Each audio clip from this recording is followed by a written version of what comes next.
Simon. That was great. I have a new rescue dog that loves to pull on the leash when I walk him. Because of this, I had to make a trip to PetSmart to buy what is called a gentle leader. As I took the package to the cashier, I read those words and strangely thought of Sam Lett. I don't know if Sam has an out-of-control dog, but I eventually realized the name of this product, Gentle Leader, is exactly what Sam is. He is a gentle leader. Just so I'm clear, Sam is not an out-of-control dog, quite the opposite. Sam began his high school career at Brophy, but after one semester realized the error of his choice and transferred to PCDS. Right after he arrived, he came into my office to tell me that we needed a key club at school. Realized at that time he was a freshman, I barely knew his name, and I had no clear idea what he was about. He explained that he had been involved in a similar program at All Saints and thought it was important that we start a key club. Next thing I knew, Sam and I were attending a Rotary Club meeting at Vincent's. Sam was explaining why they should sponsor our club, and we now have a key club here at PCDS. Who does this as a new student where he knows no one? Sam does. A great example of Sam's intuitive initiative and gentle leadership. Sam, in his own quiet way, influenced a great deal of what we do here at PCDS. After a semester at PCDS, he was elected to be sophomore class president and went on to be junior class president and now student body president. He's a dependable, responsible leader in all of his roles with Senate. He is someone we could count on to get a job done, even if he has to do it himself. As junior class president, he led a team to put on an amazing prom. He was a calm, gentle leader, even when there was a last-minute change of venue. Day of our prom, I walked into the new venue to find Sam and his mom, dad, and sister, and numerous friends trying to put together some light posts to serve as props. The instructions were not good. Even with glue all over him and the poles falling over, he was calm, and I knew the dance would be a success. This year with Sam serving as student body president, I am confident that anything he wants to put his mind to will be accomplished. He is my rock. He is passionate about community service. He has led the Key Club in making blankets for children, working in a community garden, and helping to build a Habitat home. Sam has volunteered at St. Mary's Food Bank for years. He joined the PCDS trips to Fiji and India, where he helped build toilets and a room on a house. He leads all of us to understand the importance of serving others. While many students choose activities to pad their college applications, Sam does this work from his heart. He does this in a quiet manner, but makes a very pronounced difference in the lives of those that are less fortunate. He's not only a leader here at PCDS, he is a leader in all aspects of his life. He's an Eagle Scout, he served as District Key Club Lieutenant Governor, he's a Boy Scout mentor. More importantly, he's a mentor for his sister, Sarah. Sarah describes Sam as her role model, and she aspires to accomplish the great things he has accomplished in upper school. She says Sam always has a solution to her problems and has helped shape her into the person she is today. She loves him unconditionally and will miss him next year. Sam exemplifies what we want our students to be: engaged, hardworking, positive, and highly accomplished. He's an amazing student who's excited by learning new things. I'm lucky to have Sam in my life. As some of you know, I stress and tend to be a perfectionist. Sam calms me and helps me understand how to be an effective leader, a kind leader, an understanding leader, a gentle leader. As you will see, he is definitely someone worth listening to. In Sam's speech, he continues to be a leader, albeit not as quiet. He is tenacious, he questions, he seeks to understand. I am proud and honored to introduce the leader I aspire to be, Sam Lett.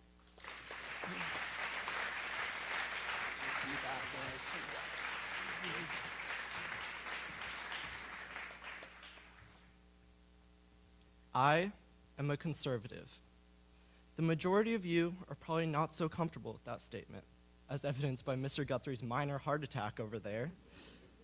Politics has become such a polarizing subject in today's world. Whether you're conservative or liberal, each word carries a considerable amount of prejudice. The word conservative has brought me sincere accusations, such as I'm racist, cold-hearted, stupid, homophobic. Yet, no one lets me continue. I consider myself fiscally conservative, but I am socially liberal. I am pro-choice. I believe love is love no matter what. I support refugees. I believe in science and global warming. Regardless, I am an individual who thinks for himself and is not trapped under the ideology of what a certain political party believes. But today, the issue lies with our distorted visions of tolerance and open-mindedness. We often boast that we are tolerant of others' cultures, race, and sexual orientation, but we cannot tolerate an opposing opinion. Consider the following questions posed by Don Lemon of CNN. Do you allow room in your space for those who disagree with you? Do you ever call coworkers or the person you hear on the radio or see on TV stupid because you disagree with them or because they don't hold your same opinion about an issue? These are questions we should all ask ourselves. When we talk or think about diversity, we immediately measure it by variables such as age, race, sex, socioeconomic background, or geography. However, we rarely consider the diversity of thought, which includes perspectives, opinions, theories, and ideas.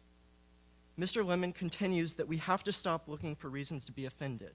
We have to allow people leeway to make mistakes in conversations without calling them racists, bigots, stupid, dumb, sellouts, and on and on. Not everyone is going to, or should they have to agree with you. In fact, it's better when people don't agree with you. That's how we learn. We should celebrate diversity of thought and understand that people's cultural differences and backgrounds shape how they think. Everyone brings something different to the table. We all have our own experiences, past, present, and future, that shape us and our opinions. Each opinion, each belief, is comprised of the history of our identity, our hardships, and our successes. These beliefs are exclusive to each person based on their background, and we must learn to understand these beliefs and backgrounds if we are to progress as a people. This recent election has polarized the American people and made politics an even more fragile subject. When people express their support for Donald Trump or Hillary Clinton, they were, and still are, immediately generalized into a broad category. This is unfair and ignorant. One politician does not represent an entire party, and people form their political opinions based off a number of reasons. Every issue has a different priority for each person, and these priorities are formed by how issues affect us. For some, the most important issue of the election was social justice, but for others, the election decided if they lost their job or could afford to live. It is not ignorant to form these opinions. It is a part of our human nature. We cannot expect others to share our same priorities, and it is not productive to force others to believe your opinion is the right one. I understand that it is difficult to fathom different opinions sometimes, and it's easy to brush them off as stupid, ignorant, or worse. But what we can do is listen. What we can do is understand, work off of differing opinions, and engage in constructive conversations. In an experiment conducted by professors from the University of Illinois, Oklahoma State University, Ohio State University, and Columbia University, it was found that when disagreement comes from a socially different person, we are prompted to work harder. Diversity jolts us into cognitive action in ways that homogeneity simply does not. Social media is one of the largest forums for people to express their opinions and beliefs in our world today. Yet how diverse are our feeds? We often choose to follow and listen to people who share our same ideologies. We make this choice because it's safe.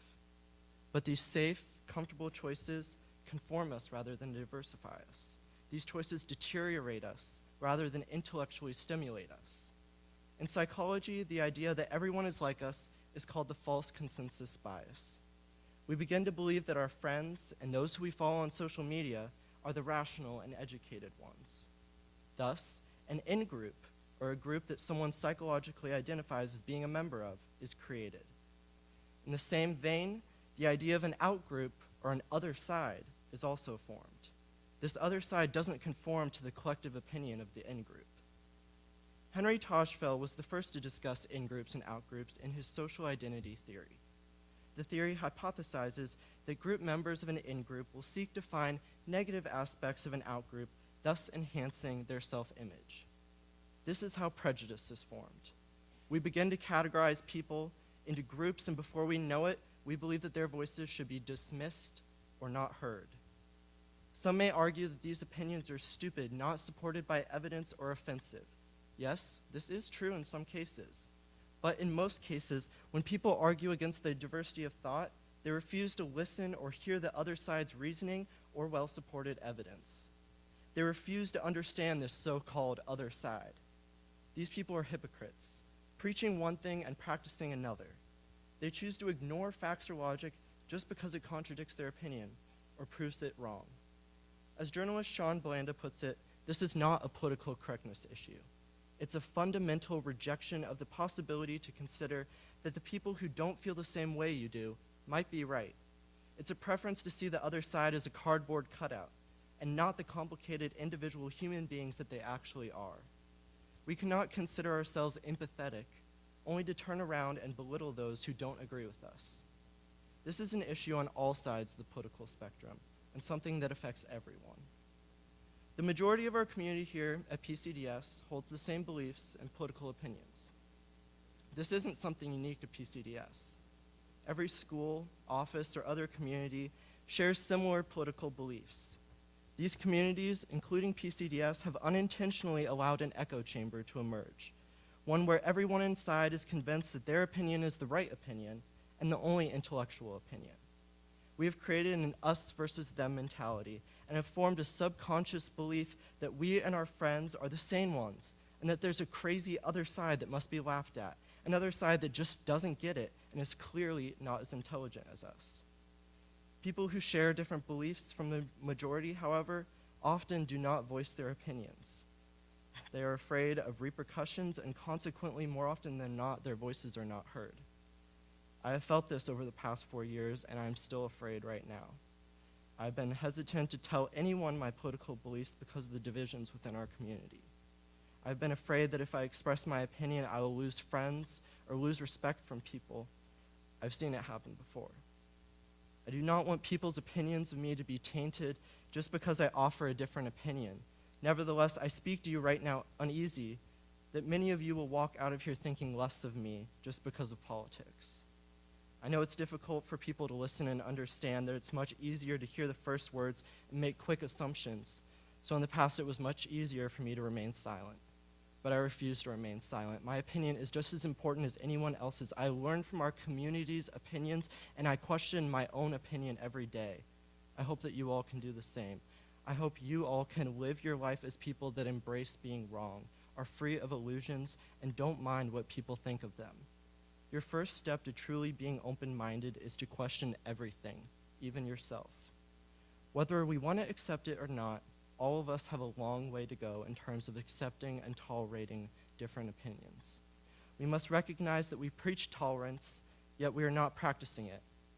There's an evident and real double standard present, but we are too afraid to say anything. We are too afraid to go outside the norm and fear being called names. Let this speech break the discord. To those of you who don't share the popular opinion, do not be afraid.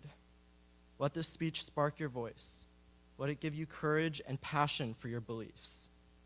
To the rest of you, let this speech affirm your commitment to respect, not disrespect, to tolerate, not exclude, and to be open-minded, not prejudice. Do not let conformity win. Do not let hypocrisy continue. We are a community that celebrates our differences, so make a point to encourage different opinions and constructive conversations. Celebrate our precious freedom of expression. Intellectual diversity is something so crucial and something we must embrace. We must begin by embracing our differences and remembering that there is no other side. We are all here together, and we are indeed stronger together. Thank you.